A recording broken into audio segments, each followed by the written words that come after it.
नमस्कार, मैं सचिन दीक्षित, आप देख रहे हैं एशियन। 41 इमारत का मुद्दा संपूर्ण महाराष्ट्र में गर्म था और उसकी चर्चा इतनी तीव्र थी क्योंकि हजारों लोग बेघर हो चुके थे, हजारों लोग रो रहे थे, बिलख रहे थे, चिल्ला रहे थे, लेकिन उनकी बात प्रशासन ने इसलिए नहीं सुनी क्योंकि कोर्ट का आदेश था और तोड़ने की कार्रवाई करनी ही थी। ऐसे में 41 इमारत टूटी, लोग बेघर हो गए। वहां पर एक हनुमान जी का मंदिर था जिसे भी तोड़ा गया और उसके बाद वो भी वहां से हटा दिया गया क्योंकि वो भी अनधिकृत की श्रेणी में आ रहा था। लेकिन एक ढांचा वहां पर खड़ा था जो लंबे समय तक खड़ा ही नहीं था, बल्कि उसमें और भी क्रियाकलाप लगातार चल भी रहे थे। स्थानीय लोगों का कहना है कि वो ढांचा लगभग 8 से 9 महीने लगातार खड़ा तब तक रहा। उससे पहले कई इमारतों पर बुलडोजर चल चुका था, उसके बावजूद इस ढांचे पर बुलडोजर नहीं चला। इस सवाल को खड़ा किया हिंदूवादी संगठन के लोगों ने, चाहे वो राष्ट्र प्रथम संगठन हो, चाहे वो आतिश सावंत हो, चाहे वो प्रदीप मिश्रा हो, और चाहे हेमंत मनमंडकर हो, चाहे कृष्णा शुक्ला हो, और चाहे उपस्थित डिंकू सिंह हो। इन सभी लोगों ने मिलकर इस संपूर्ण मामले को उजागर करते हुए साफ तौर पर कहा कि इस ढांचे को आखिर क्यों छोड़ दिया गया। जब 60 से 70% हिंदूवादी लोग वहां पर उपस्थित थे और उन लोगों को बेघर कर दिया गया क्योंकि अनधिकृत था, तो अनधिकृत बनाते वक्त या तोड़ते वक्त सब कुछ टूट गया, तो ये ढांचा क्यों नहीं टूटा? इसका सवाल खड़े करते वक्त साफ तौर पर यह भी कहा कि जब राजन नाईक जो क्षेत्रीय विधायक और स्नेहा दुबे पंडित जो विधायिका है क्षेत्रीय, दोनों ही विधायकों का वो क्षेत्र लगभग लगता है, ऐसे में वहां पर तोड़क कार्रवाई हजारों लोगों पर हो रही थी, तो ये ढांचा तोड़ दिया गया, तब उनकी नजर इस पर क्यों नहीं पड़ी? क्या रोने के लिए राजन नाईक वहां पर उपस्थित हो गए, लेकिन सभी चीज जब टूट रही है तो एकदम टूटे और कुछ चीजें ना टूटे, इस पर राजन नाईक ने नजर क्यों नहीं डाली? इस पर आपत्ति जताते हुए हिंदूवादी संगठन के लोगों ने भी साफ तौर पे कहा कि आखिर इस पर राजन नाईक अपनी चुप्पी क्यों साधे थे? स्नेहा दुबे पंडित ने भी इस पर आगे भूमिका क्यों नहीं अदा की? गालानगर का शिव मंदिर जिसे बताया गया अनधिकृत, तो तोड़ दिया गया। इस तरह अनधिकृत बताए जा रहे मंदिरों पर नोटिस जारी हो रही, लेकिन वो ढांचा अभी भी खड़ा है। ऐसे में उस ढांचे को तोड़ने के लिए हिंदूवादी संगठन के लोग सामने आए और उन्होंने साफ तौर पे जब आवाज उठाई तो इस महानगर पालिका के प्रशासन की आंखें खुली और राजन नाईक को जो पत्र व्यवहार किया गया, उनसे ठीक से टाइम नहीं मिला और जिस प्रकार से व्यवहार था उससे भी नाखुश थे हिंदूवादी संगठन के लोग। उन्होंने साफ तौर पर कहा, प्रशासन पर दबाव बनाया, प्रशासन ने चुस्ती दिखाते हुए वहां पर अब वो ढांचा नहीं है। ऐसे में हिंदूवादी संगठन के संपूर्ण अग्रसर होने से और अग्रणी होने से ये काम तो हुआ, लेकिन नाराज भी नजर आए स्थानीय सत्ता, स्थानीय प्रशासन के कामकाज पर। इन संपूर्ण मामले पर हिंदूवादी संगठन के लोगों ने क्या कुछ कहा, जरा ध्यान से सुनिए। देखिए, हिंदू मुस्लिम करने की कोई बात ही नहीं है। जैसा कि आप देख रहे हैं, 41 बिल्डिंग 8 महीने के ऊपर हो गया टूट के। 60 से 70% हिंदू ही लोग रहते थे और वहाँ पे हमारे आराध्य बजरंग बली का खुद साक्षात वहाँ मंदिर था, उसे तोड़ दिया गया। कि कोई कुछ बोला? कोई कुछ नहीं बोला। लेकिन मैं प्रशासन से पूछना चाहता हूँ कि आप सावन के माह में गालानगर जैसे और वहीं अचोले तालाब के पास में ही आप शिव जी का मंदिर तोड़ देते हैं, आप किसी को कोई नोटिस नहीं देते हैं, तो आपके पैर और हाथ क्यों कांपते हैं? ऐसे इनलीगल तरीके जो स्ट्रक्चर खड़ा हुआ है, जो कि किसी से मैंने वो एक कमेंट में देखा था, किसी ने लिखा था कि उन लोगों ने भाड़े पे लिया था घर रहने के लिए, उसके बाद वहाँ पे बोर्ड लगा दिए कि यहाँ पे जो भी बच्चा पढ़ना चाहता है वो पढ़ सकता है। उसके बाद वहाँ कार्यक्रम किया गया उन लोगों का, और जब उनको मिल गए कि नहीं यहाँ कोई रोकने टोकने वाला है नहीं, तो लोगों ने पूरा पुरता रूप से उसको मजार का रूप दे दिया उनको। अगर हिंदू मुस्लिम ही करना होता मुझे, या तो हमारे सभी जो हिंदूवादी संगठन है सब करना होता, तो जब 41 इमारत तोड़ी जा रही थी तो उसमें 60-70% जो हिंदू थे उनके लिए भी हम लोग आवाज उठाने के लिए आते। शासनिक वो कार्य था, डंपिंग ग्राउंड बता के उसको खाली करा रहे थे, जो भी कर रहे थे। हमें जैसे पता चला कि वहाँ मंदिर भी तोड़ा गया था, लेकिन हम लोगों ने कहा कि चलो भाई, प्रशासनिक कार्यों में जो भी इलीगल तरीके से, चाहे इलीगल हो चाहे इलीगल, जो भी तरीके से था वो वहाँ पे था। लेकिन अब 7-8 महीने के बाद वहाँ पे जाने के बाद आतिश भाई के माध्यम से हम लोगों को पता चला 7-8 महीने के बाद वहाँ पे एक ढांचा आज भी जीवित पड़ा हुआ है और वहाँ बकायदे सीसी फुटेज कैमरा लगा हुआ है, लाइट है, सारा सब कुछ हुआ। क्या काम है उसका? जब वहाँ लोग रोते बिबलते वहाँ से निकल गए, तो आज उसका क्या काम है वहाँ पे? देखो, जैसे कि आज हम लोग शाम के टाइम पे हमारे आमदार जो है राजन नाईक जी वहाँ पे गए थे। वहाँ पे हम लोग आधा घंटा 1 घंटा खड़े थे। उसके बाद में हाँ खड़े थे, क्योंकि वो बाहर कहीं मंत्रालय वगैरह गए थे। उसके बाद जैसे वो आए, हमें मिले और उन्होंने हमको दुख इस बात का हुआ कि हम लोग को उन्होंने 5 मिनट से ज्यादा समय भी नहीं दिया। फटाफट हाँ ठीक है, हे करायचंय ते करायचंय। किसी अधिकारी से XYZ बात किए, वो भी मनोज बारोट जी ने बात किया था। उन्होंने बोला ठीक आहे, तुमचं काम होऊन जाईल आणि मला एक दुसरं काम आहे, असं बोलून ते दुसऱ्या म्हणजे जनता जो थी उनको लेके वो अंदर चले गए। मेरा विरोध इस बात का है कि 41 तोड़ा तो ये इनलीगल क्यों छोड़ा? ये हिंदूवादी जो सरकार है, जैसे अनेक लोग हैं हमारे जैसे हिंदूवादी, आज अगर आप देखने जाओगे तो 90% जो हिंदूवादी संगठन है ना वो बीजेपी को सपोर्ट करता है। तो जब अगर बीजेपी को पता है कि हमारी सरकार हिंदूवादी से आई है, और जो सरकार हमें ना बार बार कहती है हिंदूवादी सरकार कि उदयपुर फाइल देखो,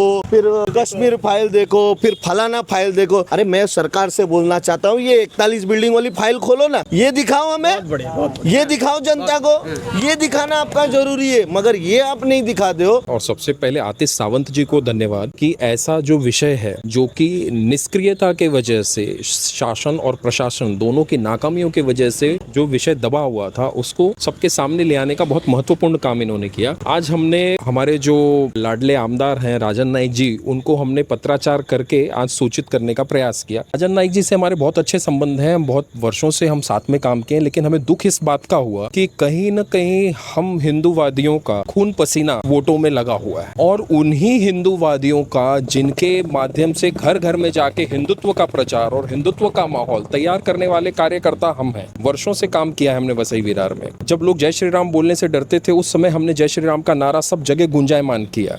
लेकिन फिर ऐसे कार्यकर्ता इतना महत्वपूर्ण विषय लेकर के जाते हैं और उन्होंने समय जो देना चाहिए था, जो हमारी अपेक्षा थी हिंदूवादी कार्यकर्ताओं को जो समय देना चाहिए था वो उन्होंने दिया नहीं। तो थोड़ा इस बात का दुख है। हम उनको निवेदन करेंगे कि आगे से इस विषय का ध्यान रखें, क्योंकि यहाँ पर कोई भी ऐसा नहीं है कि जो फालतू बैठा है, किसी को कुछ काम धंधा नहीं है और वो खाली टाइम पास के लिए वहाँ गया है। आपके पास एक समाज के एक बहुत महत्वपूर्ण विषय को लेकर के हम गए थे। समाज के महत्वपूर्ण लोग गए थे जी, महत्वपूर्ण विषय को लेकर के गए थे और महत्वपूर्ण लोग गए थे, तो आपको उनका सम्मान करते हुए उनको समय देना चाहिए था। कुछ ऐसे अनजाने लोग आए जिनको शायद उनके पार्टी के लोग भी बहुत अच्छे से नहीं जानते होंगे, बट उनको उन्होंने ज्यादा समय देना महत्वपूर्ण समझा। ठीक है, वो उनका विषय है, वो कौन होंगे मुझे नहीं पता, लेकिन मेरा ऐसा कहना है कि हम उनको बहुत आदर करते हैं, बहुत स्नेह भी करते हैं उनसे, लेकिन हमारी ऐसी अपेक्षा है कि उन्होंने समय देना चाहिए ऐसे विषयों के। लोगों ने वहां पर जाकर वीडियो बनाया और वो जब उन्होंने वीडियो बनाया वो अपनी बातों से वो एक्सपोज हो गए। पहले तो उन्होंने कहा कि हमने तो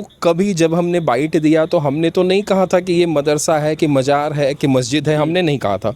उन्होंने सामने से बताया कि ये मदरसा है।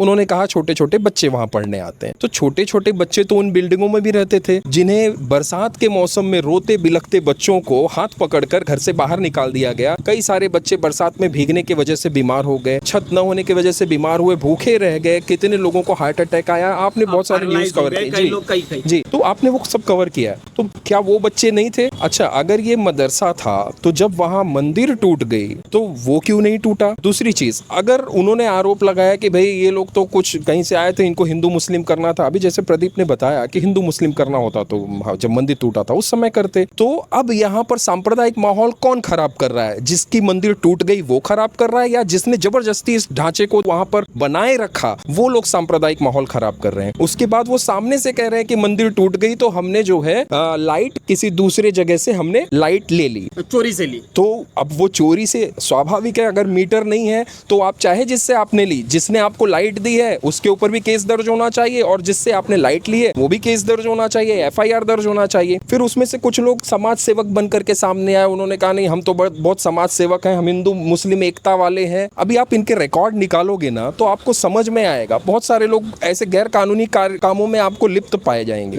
तो अब ऐसे लोग समाज सेवक बन के, और ये हमेशा से होता है, ये उनकी स्ट्रैटेजी है। ये एक स्ट्रैटेजी के तहत अपने पाप को छुपाने के लिए समाज सेवक या हिंदू मुस्लिम एकता या ऐसे ही समन्वयक समिति ऐसे कुछ नाम लेकर के वो सामने आ जाते हैं ताकि उनके पाप छुप जाए। लेकिन अब वो समय गया, जनता जागरूक हो चुकी है, आपका प्रतिकार होगा, हर तरीके से होगा। अगर आप गलत करेंगे तो आपका प्रतिकार होना तय है। दूसरा, वो ढांचा आप कह रहे हो कि नहीं वो तो ऐसे ही था, तो ऐसे ही था। आज तक उसके अंदर आपने किताबें रखी हैं, CCTV कैमरा लगा के रखा है। क्यों रखा है आपने? जब मंदिर टूट गई 6 महीने हो गए, 6 महीने लग गए आपको। इसका मतलब आप कोई षड्यंत्र प्लान कर रहे थे, जिसको आप आज ये जो सारे लोग यहाँ पर खड़े हैं या अन्य जो हिंदू समाज है उसने आपके षड्यंत्र को उजागर किया है, तब आपकी मजबूरी हो गई है कि आपको वहां से भागना पड़ रहा है। पहले तो ये है कि ये जो नगर पालिका है उसकी नाकामी है ये, और नगर पालिका का ये दोहरा चरित्र है। आप किसी भी चीज को अगर आप संविधान के हिसाब से चल रहे तो आप एक ही दिशा से उसको देखेंगे, एक ही तरीके से देखेंगे, चाहे वो मंदिर हो चाहे वो मस्जिद हो। अगर वो इल्लीगल है तो वो इल्लीगल है। तो आपने मंदिर तोड़ दिया लेकिन आपने नहीं तोड़ा, यानी कि आपका ये दोहरा रवैया है। आप मंदिर को तोड़ रहे हैं जबकि वहाँ पे हिंदू लोग बहुत संख्यक थे, फिर भी आपने उस मंदिर को तोड़ दिया। लेकिन फिर भी आप लोग अभी तक उसको नहीं तोड़ रहे। जो भी इलीगल ढांचा है वो, यानी कि यही है कि नगर पालिका की नाकामी है ये सब चीज नगर पालिका की। वही है, शासन की है, प्रशासन की उसके ऊपर। आपने खुद ही बता दिया मदरसा है, अब आप उसमें वीडियो में बता रहे हैं कि उसमें आपका कुरान शरीफ उसके अंदर रखा हुआ है, तो आपका इतना इंपॉर्टेंट ग्रंथ आप ऐसे छोड़ेंगे बारिश में उसको भीगने के लिए? और जब वहाँ पे लोगों के सामान निकाल के घर से बाहर फेंक दिए गए, तो आपके पास तमाम, क्या आपके पास आपके कोई मुसलमान भाई नहीं मिले? क्या आपकी कोई मस्जिद नहीं मिली कि वहाँ की चटाई और आपका कुरान शरीफ वहाँ पे उसको ट्रांसफर किया जा सकता था? ये तो गंभीर है, एकदम गंभीर है। और मंदिर हमारा टूट गया वहाँ, तब हम तो नहीं गए जय श्री राम बोलने, नहीं कि नहीं हम हिंदूवादी हैं, हम इसको टूटने नहीं देंगे। जब हमें मालूम पड़ गया कि वो प्लॉट अनलीगल है, अनलीगल तरीके से बना है पूरा, तो हमें क्या जरूरत उसमें बोले? क्या थे, टीम इकट्ठा हुई तो हम लोग वहाँ गए, तो हमें वहाँ देखा गया कि वहाँ पे वो चालू है। अब पढ़ाई करवाते हैं, अजान करवाते हैं, क्या क्या करवाते हैं वो तो उनको मालूम है, हमने तो देखा नहीं। और ये जो लोग गए थे अभी क्या बोल रहे थे वहाँ पे, जो हमारे मित्र लोग गए थे, ये इनका कहने का मतलब है उसमें कुछ नहीं था। अरे कुछ नहीं था तो मतलब सीसीटीवी लगाए हो। जो हिंदुत्व की सरकार है, जो हम लोगों ने अपने पसीने और खून से जो ये सरकार बनाई है, ये सरकार एकदम धुत सरकार है। जब ये सरकार हमारी नहीं हो रही है तो हम इनके ऊपर क्या भरोसा करें? इनको पहले देखना चाहिए, अगर हमारा मंदिर टूट रहा है, अगर मंदिर टूट गया तो वहाँ पे कैसे है, उसको भी हटाना चाहिए ना। तो महानगर पालिका का भी इसमें दोष है और यहाँ के पुलिस का भी इसमें दोष है, और उसके बाद जो हमारे जो आमदार खासदार है इनका भी इसमें मिली भगत है। अगर ये एक्शन लेंगे, आने वाले समय में फिर चुनाव है, तो इनको मोमेडियन का वोट नहीं मिलेगा। अरे ये वोट बैंक की राजनीति, फिर ये यहाँ पे मुद्दा वोट कहा जाता है। तो अगर इस पे अगर आप ध्यान देंगे, हमारे आमदार खासदार, गलत पे आना चाहिए इसमें किसी जी जो इलीगल जी जो लीगल, ये अनलीगल को टूटना चाहिए। हमें ही कातिल कहेगी दुनिया, हमारा ही कत्ले आम होगा। हम ही खनेंगे कुआं, हमारा ही पानी हराम होगा। और हम जिनको चुन के लाते हैं हिंदुत्व के लिए, और हमारी बातों को अगर दरकिनार किया जाए तो बड़ी पीड़ा होती है। क्यों? क्योंकि हम लोग ऐसे कार्यकर्ता हैं जो हिंदुत्व के लिए कार्य करते हैं, ना किसी से 1 रुपया लेते हैं, ना ही कुछ करते हैं, रात दिन हिंदुत्व के लिए काम करते हैं। और हिंदू मुस्लिम करने के लिए कहीं नहीं जाते क्योंकि समय नहीं है हमारे पास। यहाँ आए हैं, ये कर्म नगरी है हमारी, यहाँ अपने परिवार को लेकर सब कुछ लेकर, उसके बाद बड़ी पीड़ा होती है यहाँ सब कुछ करने के बाद। आपको हम एक सुंदर कुर्सी देकर बैठा दिए, एक व्यवस्थित करके कि ये कुर्सी पे बैठ के ये राजा हमारे प्रजा का एक अच्छा निर्णय लेगा, और राजा अगर अच्छा निर्णय ना ले तो बड़ा पीड़ा होता है। और वो जो भी ढांचा आप कह रहे हो ढांचा है, भाई ढांचा ही है ना। तो पालक मंत्री कह तो रहे हैं इनलीगल नहीं बचेगा, टूट जाना चाहिए, तो इनलीगल शब्द का प्रयोग है, यहाँ ढांचा की बात है, आप उसको उस नजर से देखें ही क्यों? गलत तो गलत। तो महानगर पालिका को मैं ये कहना चाहता हूँ कि आपने 2 तरफे का चश्मा लगा के रखा था क्या, कि ये ढांचा आपको नहीं दिखा, बकिया 41 बिल्डिंग आपको दिख गई, ये सही नहीं है। उदाहरण सेट किया जा रहा है, ये बिल्कुल ही गलत है। अब हिंदू समाज को सोचना पड़ेगा कि जब प्रशासन जो संविधान की बात करते हैं, वैसे राजनेता और प्रशासन जिनको संविधान लागू कराने की जिनके ऊपर जिम्मेदारी है, अगर वो 2 नजरिए से देखते हैं, हमेशा ऐसा ही होता है कि हिंदुओं को दबाया जाता है, हिंदुओं को न्याय नहीं दिया जाता है, तो इसका मतलब हिंदू देश में दूसरे दर्जे का नागरिक है, ये स्वीकार कर लिया जाए। या ये स्वीकार कर लिया जाए कि अभी भी सन 1947 में जब देश आजाद हुआ तो हिंदू नहीं आजाद हुआ, क्या ये मान लिया जाए? तो ये अब बड़ी बात कह रहा हूं। बिल्कुल बहुत बड़ी बात कह रहा हूं मैं। और यही नहीं, आगे की बात ये भी है कि अगर तो हिंदू नहीं आजाद है अपने ही देश में, तो फिर से एक आजादी की जंग छुड़नी चाहिए। अच्छा, हिंदुओं को फिर से आजादी की मांग करनी चाहिए। तो ये तो हमारे देश के राजनेताओं को बताना होगा कि क्या हमारे देश में हिंदू आजाद है या नहीं है।